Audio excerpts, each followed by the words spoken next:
మండుటెండల్లో మలమలా మాడిపోతున్న డల్లాస్పురంలో ఈరోజు జల్లు కురిసింది, ఒళ్ళు మురిసింది. ఇంకా వర్షం పడేసరికి ఆఫీస్ పని చేస్తున్న మా ఆయన్ని కూడా అమాంతం బయటకు లాక్కొచ్చాను. ఏం కావాలి? కత్తెర తెస్తున్నావు? పేపర్ పడవ చేసియవా? నీకు వచ్చు కదా? నువ్వు వచ్చా రాదా? మనం చేయలేదు, ఏం లేదు. అబ్బో గమ్మతుంది ఏందో. ఒక దిక్కేమో సూర్యుడు మండుతూ ఎండ కొడతనే ఉన్నది, ఉరుములు మెరుపులు వస్తున్నాయి, వర్షం పడుతుంది. గిట్లా అయితే మా ఊర్లో నక్కల పెళ్ళిళ్ళు అవుతున్నాయి అంటారు. మీ ఊర్లో ఏమంటారు? నక్కలు కాదు, కుక్క నక్క పెళ్ళి అంటారు. అవునా? వీళ్ళిద్దరైతే లంబు జంబు గంట నుండి వర్షంలో తడుస్తూనే ఉన్నారు నాన్ స్టాప్గా.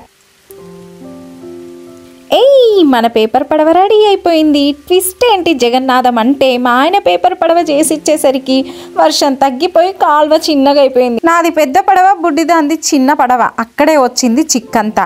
నాదేమో ఫాస్ట్గా వెళ్ళిపోతుందా, దాని పడవ మధ్యలో స్ట్రక్ అయ్యేసరికి పాపం ఏకంగా ఏడ్చేసింది కూడా. మరి పేపర్ పడవలతో మీ అనుభవం ఏందో కామెంట్ చేయండి. Bye bye.